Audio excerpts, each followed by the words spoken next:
मैं मन मैंने ये वीडियो क्या डाली, आप लोग ने तो क्ले रेसिपी की डिमांड ही शुरू कर दी। तो चलो फिर बिना किसी डिले के स्टार्ट करते हैं। आप लोगों ने पीवीए ग्लू, कॉर्नस्टार्च, विनेगर और कोकोनट ऑयल लेना है। 1 कप कॉर्नस्टार्च के अंदर आप लोगों ने 1 कप पीवीए ग्लू, उसमें 1 tablespoon vinegar, 1 tablespoon coconut oil लेना है। इसको अच्छे तरीके से मिक्स करना है। इसकी कंसिस्टेंसी जैसे आपको वीडियो में दिख रही है वैसी बनानी है। यहाँ पे मैंने एक और बैटर रेडी किया, उसके अंदर में जो है मैंने व्हाइट एक्रेलिक पेंट भी डाला है। अब हम बात करेंगे कि इसको कुक कैसे करना है क्ले को। फर्स्ट मेथड है ओवन के अंदर हम इसको कर सकते हैं। मैंने यहाँ पे 10 सेकंड का टाइमर लगाया, फिर मैंने इसे चेक किया, फिर मैंने दोबारा 10 सेकंड का टाइमर लगाया और ऐसे ही मैं बीच बीच में से चेक करती गई हूँ जब तक कि ये मेरे पाम पे स्टिक ना हो रहा हो। दूसरा मेथड है, एक डेगची के अंदर आपने उबलता हुआ पानी लेना है, उसके ऊपर कोई भी जाली बर्तन कुछ भी रखें, उस पर अपनी प्लेट रखें और क्ले को मिक्स करते जाए। और जैसा कि आपको यहाँ साइड पे शो हो रहा है कि आप नीचे आग जला के भी ये मेथड कर सकते हो। थर्ड मेथड है, आप नॉन स्टिक पैन पे से कुक कर सकते हो, जैसा कि यहाँ पे इमेज पे शो हो रहा है। बट मेरे पास नॉन स्टिक पैन नहीं है इसलिए मैंने वो पार्ट इसमें ऐड नहीं किया। वैसे मैंने इसे सिंपल पैन पे बनाया था बट सारी क्ले जो है उस पैन पे चिपक गई थी और सिर्फ मुझे ही पता है वो मैंने कितनी मुश्किल से साफ किया। अगर आपके पास नॉन स्टिक पैन है तभी आप वो मेथड ट्राई करना है, अदरवाइज नो। अब जब आपने क्ले को गूंदने वाले स्टेप पे आना है उससे पहले आपने कोई भी कोकोनट ऑयल या लोशन अपने हाथ पे लगा लेना है या फिर मॉइस्चराइजर भी आप लगा सकते हो। इसे अच्छे तरीके से तब तक मिक्स करना जब तक कि इसकी डोप शेप ना बन जाए।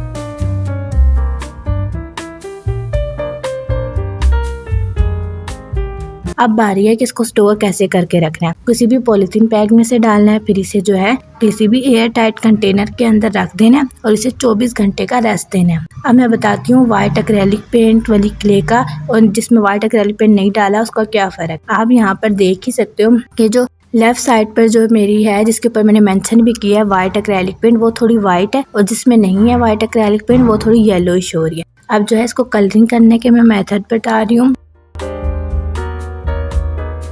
इसका फर्स्ट मेथड है कि आप सॉफ्ट पेस्टल के थ्रू कलरिंग कर सकते हो।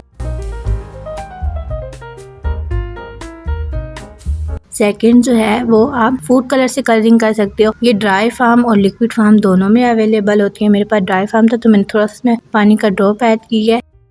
उसके बाद जो है जो तीसरा मेथड है वो है एक्रेलिक पेंट, जो ऑब्वियसली हर आर्टिस्ट के पास मौजूद होते हैं। अब अगर आपकी क्लिप बहुत ज्यादा स्टिकी होगी है, चिपचिपी होगी है तो उसे कैसे फिक्स करना है। आप सरफेस के ऊपर कॉर्नस्टार्च डाल लो ढेर सारा और उसको मिक्स करते जाओ जब तक इसकी परफेक्ट ड्रॉप शेप ना बन जाए। अब जो है आप लोग देखते हो कि अब 1 महीना हो गया, 2 महीना हो गया, आपने क्ले नहीं यूज की, उसमें बहुत ज्यादा क्रैकी हो गई है, ड्राई हो गया, तो उसे कैसे फिक्स करना है। अपने हाथ पे अच्छे तरीके से लोशन लगाओ और उसे मिक्स करते जाओ जब तक कि इसकी ड्रॉप शेप ना बन जाए। अब मैं चलो यहाँ पे कुछ चीजें बनाती हूँ इसकी मदद से। सबसे पहले जो है अच्छे तरीके से हैंड को मॉइस्चराइज कर लेंगे लोशन की मदद से। उसके बाद जो है मैंने सरफेस के ऊपर थोड़ा सा कॉर्नस्टार्च डाला ताकि ये सरफेस के ऊपर स्टिके ना। सबसे पहले जो है मैंने पेन होल्डर बनाया, उसके बाद जो है मैंने क्ले टूल्स के लिए एक होल्डर बनाया है, फिर मैंने एक कैंडल होल्डर बनाया और उसके बाद जो है मैं एक और ब्रशेस होल्डर बना रही हूँ। फिर कुछ मैंने छोटी छोटी चीजें बनाई। ये सब ड्राई हो गई। आप लोग बताओ आपको ये कैसा लग रहा है। अब मैं आपको आगे बताऊंगी कि अगर क्ले के पीसेस में क्रैक आ जाए तो उसे फिर कैसे फिक्स कर सकते हैं हम लोग। तो उसको फिक्स करने के लिए आपने थोड़ी सी क्ले लेनी है, उसके अंदर जो है थोड़ा सा 1 टेबलस्पून जो है आपने पीवीए ग्लू डालना है, उसका एक पेस्ट सा बना लेना है और उसे अपने क्रैक्स पे लगा लेना। और अब मैं आपको बताती हूँ जब आपके पीसेस अच्छे तरीके से ड्राई हो जाएं तो तब आप किस मेथड से जो है कलरिंग कर सकते हो। सबसे पहले जेस्टो का एक कोट अप्लाई करना है। फर्स्ट मेथड है आप एक्रेलिक पेंट यूज कर सकते हो।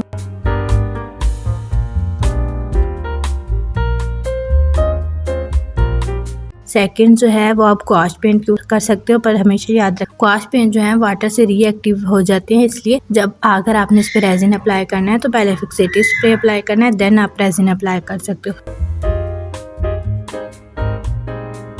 जो थर्ड मेथड है वो है आप सॉफ्ट पेस्टल यूज कर सकते हो। यूज करने के बाद आपने पहले फिक्सेटिव स्प्रे लगाना है, देन आप जो है यूवी रेजिन यूज कर सकते हो। अब इसको ग्लेजिंग के मेथड हम डिस्कस कर लेते हैं। पहला जो है पॉलीथीन वार्निश, जो कि मैं ब्लूबर्ड की यूज कर रही हूँ। सेकंड है रेजिन और थर्ड वही कि आप फिक्सेटिव स्प्रे भी यूज कर सकते हो अगर आप पास रेजिन या वार्निश नहीं है तो। और ये सब पीसेस हैं, आप लोग बताओ कि आपको इन सब में से कौन सा पीस सबसे ज्यादा अच्छा लगा।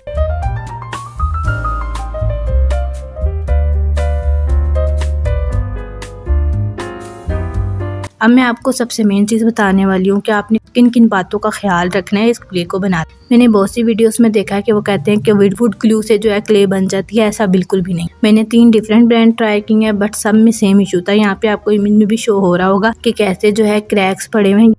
बेटर होगा कि आप पीवीए ग्लू ही यूज करो और विनेगर आप किसी भी कंपनी का यूज कर सकते हैं, डजंट मैटर। इसी तरह ऑयल भी आप कोई भी यूज कर सकते। फिर आपने मॉइस्चराइजर लगाना है हाथों के ऊपर और क्ले को हमेशा यूज़ करने से पहले जो है अपने हाथों पे लोशन लगाना है। उसके बाद जो है आपने इसको अच्छे तरीके से मिक्स करना है ताकि ये एक्टिव हो जाए, ताकि बाद में कोई क्रैक्स ना आए। और सरफेस के ऊपर हमेशा कॉर्न स्टार्च डाल देना है ताकि ये सरफेस से चिपके ना जब आप कुछ भी बना रहे हो। एंड पे जब आपका प्रोजेक्ट अच्छे तरीके से ड्राई हो जाए, लाइक 2 डेज तक आपने ड्राई होने के लिए इसे छोड़ना है और फिर इसकी सैंडिंग मस्ट करनी है। अगर आपको ये वीडियो ज़रा सी भी हेल्पफुल लगी है तो लाइक, कमेंट और शेयर करना तो बिल्कुल भी मत भूलना। और ऐसी अमेजिंग वीडियोस के लिए मुझे सब्सक्राइब कर लो।